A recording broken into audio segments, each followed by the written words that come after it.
Hello दोस्तों, माँ Sharda institute में आप सभी का स्वागत है। दोस्तों, आज हम पढ़ने वाले हैं छत्तीसगढ़ पटवारी और छत्तीसगढ़ एसआई के जो एग्जाम के अंदर छत्तीसगढ़ की जो रियासत है और जो उसका विलय हुआ था उसके बारे में पढ़ेंगे। मोस्ट इम्पोर्टेंट चैप्टर है दोस्तों, काफ़ी इम्पोर्टेंट है, तो इसको काफ़ी ध्यान से आप लोगों ने पढ़ना है क्योंकि काफ़ी क्वेश्चन इससे आते हैं। तो दोस्तों, इस क्लास को शुरू करें उससे पहले जो बच्चे अभी तक क्लास से नहीं जुड़े हैं वो जल्दी से ऑनलाइन वाले बच्चे जुड़ जाएं, और जो अभी तक चैनल को सब्सक्राइब नहीं किए प्लीज जल्दी से कर लीजिए, और ज्यादा से ज्यादा चैनल को लाइक करें। वीडियो पसंद आए तो ज्यादा से ज्यादा इसको शेयर भी करें। दोस्तों, मैं इतनी मेहनत करके आप लोगों के लिए वीडियो बनाता हूं तो लाइक तो एक बनता है। ठीक है दोस्तों, हम शुरू करते हैं छत्तीसगढ़ की रियासत है और उसके विलय के बारे में। तो दोस्तों, सबसे पहले हम क्या करेंगे, छत्तीसगढ़ की जो रियासतें हैं और उसका विलय हुआ उसके बारे में पढ़ेंगे। ठीक है, तो सबसे पहले हमारा पॉइंट बनता है 1862 के दौरान। 1862 के दौरान क्या होता है, जब जमींदारी को रियासतों में बदला जाता है। तो दोस्तों क्या होता है, यहाँ पे छत्तीसगढ़ में 27 रियासतें होती है। उस समय दोस्तों छत्तीसगढ़ के अंदर 27 क्या होती है, जमींदारी होती है। अब दोस्तों क्या होता है, जब जमींदारियां होती हैं तो ये जमींदारियां बाद में क्या होती हैं, रियासतों में बदलती है। तो जमींदारी में आपको बता देता हूँ, सबसे पहले क्या होता है, आपके क्षेत्र में कोई जमींदार हुआ करता था, मतलब बड़े क्षेत्र पे एक अपना अधिकार हुआ करता था। वो लोग काफी भूमि के क्या होते थे, स्वामी हुआ करते थे, तो उनको जमींदार बोला जाता। अब वही क्या हुए, जो बड़ी जमींदारी थी उनको क्या कर दिया, रियासतों में बदल दिया जाता है, और कुछ छोटी जमींदारियां उनको एक ही रियासत में विलय कर दिया जाता है। तो दोस्तों यहाँ पे क्या है, इंपोर्टेंट चैप्टर है इसलिए मैं आपको बता देता हूँ, या आप नोट भी लगा सकते हैं अपनी जिंदगी में, दिमाग में भी रखना है क्योंकि ये कभी भी क्वेश्चन तो नहीं आएगा लेकिन आपको याद रखना है कि हुआ क्या था। तो एक्चुअली हुआ क्या था, 1862 के दौरान 27 जमींदारियों में से कुछ जमींदारियों को रियासत का दर्जा दे दिया। वही पॉइंट है जो मैंने अभी आपको बताया था कि जो बड़ी रियासतें जमींदारी होंगी उनको रियासतों में बदल दिया और छोटी जमींदारियों को बड़ी जमींदारियों में विलय कर दिया। तो दोस्तों यहाँ 27 में से क्या होता है, छत्तीसगढ़ की क्या होती है, 14 रियासतें बनती हैं। किसमें से, 27 जमींदारियों में से। अब क्या हो जाता है, जो 27 जमींदारी हैं उनमें से क्या हो जाता है, 14 रियासतें बन जाती हैं दोस्तों। मतलब 14 रियासतें उस क्षेत्र में क्या हो जाता है, गठन हो जाता है, बन जाती है।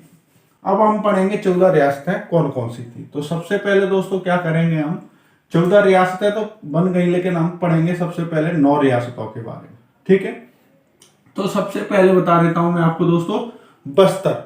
बस्तर हमारे छत्तीसगढ़ की सबसे बड़ी रियासत हुआ करती थी। मैंने पॉइंट भी लगा दिया है यहाँ, सबसे बड़ी रियासत। ओके, इसके बाद कांकेर हो गया।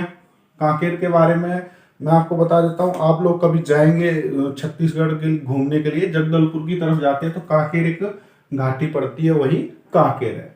तो ये दोनों क्षेत्र कहाँ पे आ जाते हैं आज के समय में, बस्तर संभाग के अंदर। ठीक है दोस्तों, बस्तर संभाग का जो क्षेत्र है उसके अंदर बस्तर भी आता है और कांकेर भी आता है। ओके, इसके बाद क्या होता है, नांदगांव और खैरागढ़, छुई खदान और कवर्धा।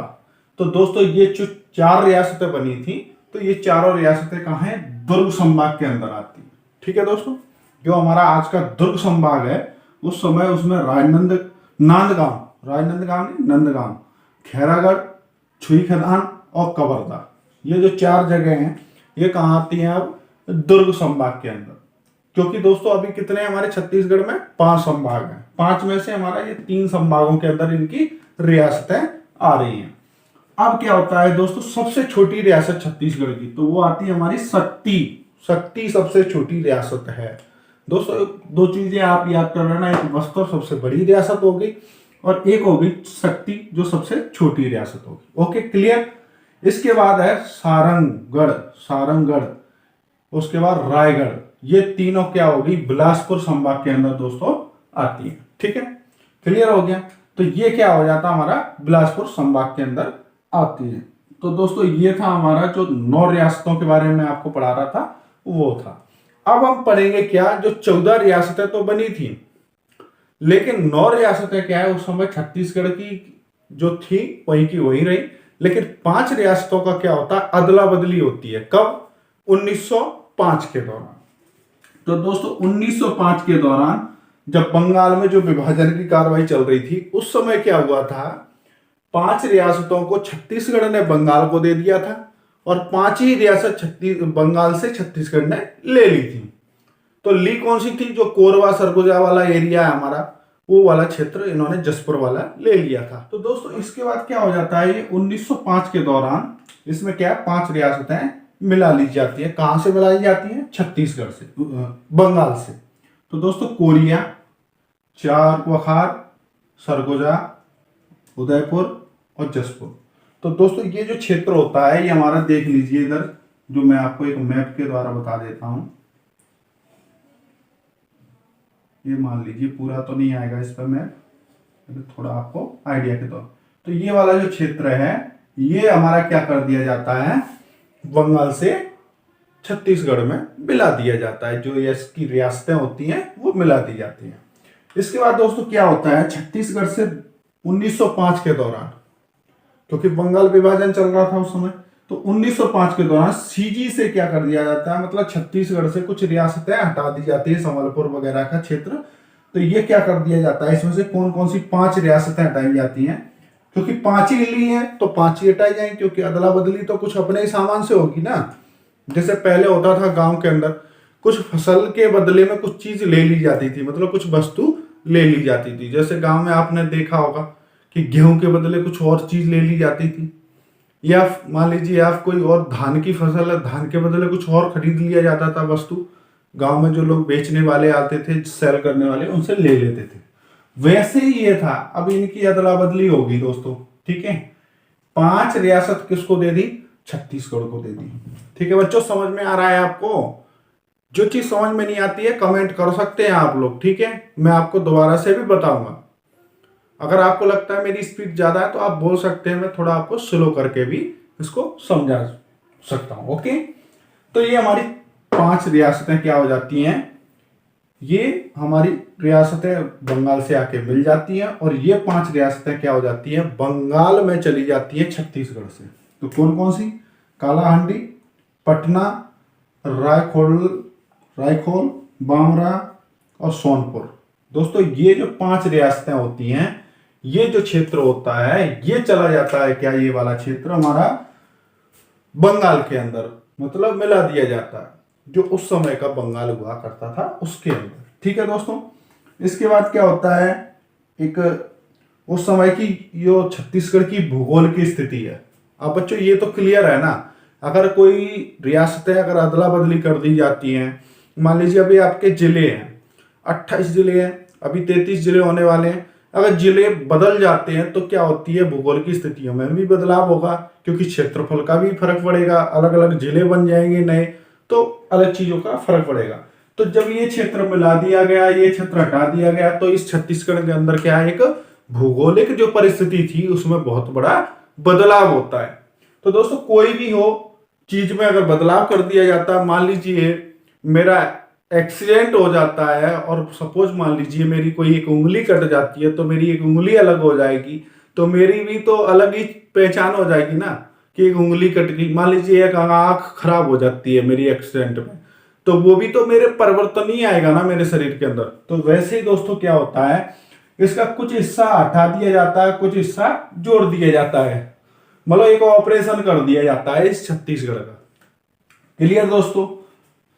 तो वही चीज यहां बताई है, 1905 के समय छत्तीसगढ़ की भूगोल की स्थिति में क्या होता है, बदलाव हुआ, बहुत बड़ा बदलाव होता है। और होगा क्यों नहीं दोस्तों, अगर किसी को मिला दिया जाए, किसी को हटा दिया जाए, तो बहुत बड़ा बदलाव होगा।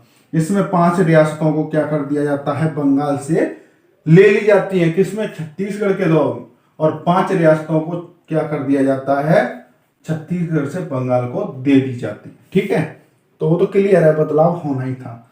अब मैं बता देता हूं आपको दोस्तों, रियासतों का जो कुल क्षेत्रफल है वो है हमारा 30,959 वर्ग मील। दोस्तों याद रखना ये वर्ग मील के अंदर है, ठीक है।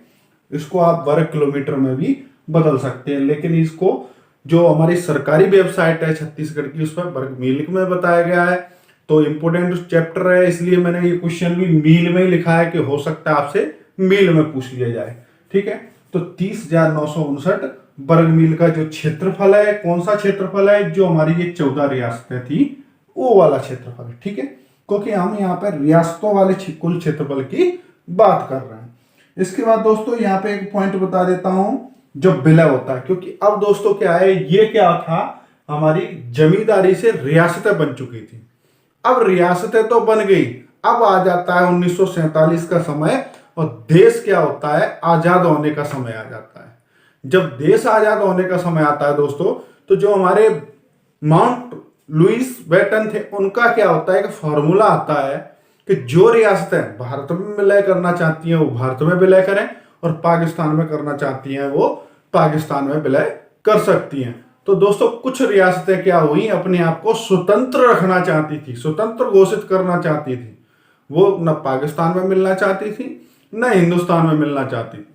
तो इनने कुछ एक बैठकें की, ये अलग संघ बनाना चाह रहे थे। ठीक है दोस्तों, तो इनने क्या किया, 25 जुलाई 1947 को नरेंद्र मंडल, दोस्तों बता देता हूं, क्वेश्चन में अगर नरेंद्र शब्द आ जाए तो आप नरेंद्र से नरेंद्र मोदी ना समझे, या नरेंद्र का मतलब हो गया राजा, नरेश, नरेंद्र मतलब राजाओं का क्या हुआ, एक मंडल था, और उसकी क्या होती है, एक बैठक होती है, और बैठक होती है दोस्तों ये दिल्ली के अंदर। ठीक है, एक दिल्ली के अंदर में क्या होता है, एक बैठक होती है नरेंद्र मंडल की, मतलब राजाओं के मंडल की, और तारीख थी 25 जुलाई 1947, मतलब देश आजाद होने से पहले 20 दिन पहले, जुलाई के महीने में, मतलब अगस्त में हम 15 अगस्त को आजाद हुए थे, तो उससे 20 दिन पहले मान लीजिए एक मीटिंग होती है दिल्ली के अंदर राजाओं की, और किसके लिए होती है, विलयकरण के लिए, कि हमें विलय में शामिल होना चाहिए, या हमें अपने आप को स्वतंत्र रखना चाहिए, या तीसरा मोर्चा बनाना चाहिए। जैसे हमारे देश के अंदर अभी सरकार चल रही है, भाजपा की सरकार चल रही है, भाजपा भी केंद्र में है, कांग्रेस है, लेकिन अभी क्या हो रहा है, तीसरे मोर्चे की तैयारी चालू हो रही है। जैसे नीतीश बाबू हैं, वो तीसरे मोर्चे की तैयारी कर रहे हैं, ममता बनर्जी है वो कर रही हैं, अरविंद केजरीवाल जी हैं वो कर रहे हैं। मतलब एक ये क्या है कि संगठन के बनाने की तैयारी कर रहे हैं कि एक मोर्चा बनाया जाए जिससे हम केंद्र से लड़ाई लड़ सकें।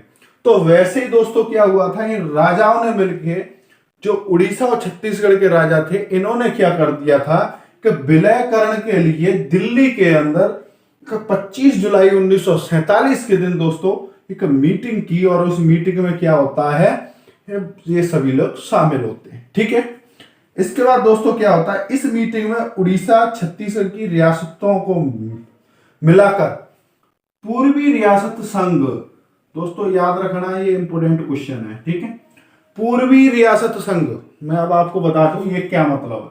मतलब क्या है, ये नॉर्थ, ठीक है, ये हमारा हो गया वेस्ट, और ये हो गया ईस्ट, और ये हो गया साउथ। ठीक है दोस्तों, ऐसे ही होता है। तो ये लोग क्या कर रहे थे उस समय, इस क्षेत्र को, मतलब पूर्व वाले जो क्षेत्र को, ठीक है, चाहे उसमें छत्तीसगढ़ हो, चाहे उड़ीसा हो, झारखंड वाला इलाका हो, ये सारे लोग क्या कर रहे थे, एक तीसरा मोर्चा, मतलब पूर्वीय रियासत संघ। संघ का मतलब मैं आपको बता देता हूं, हमारा भारत देश एक संघ है, और संघ को कोई जो जुड़ जाता है उसको कभी तोड़ा नहीं जा सकता दोस्तों। जैसे मान लीजिए सिक्किम का 1975 के दौरान भारत में विलय हो जाता है, तो दोस्तों अब सिक्किम चाहे तो अलग राज्य दोबारा से स्वतंत्र नहीं बन सकता।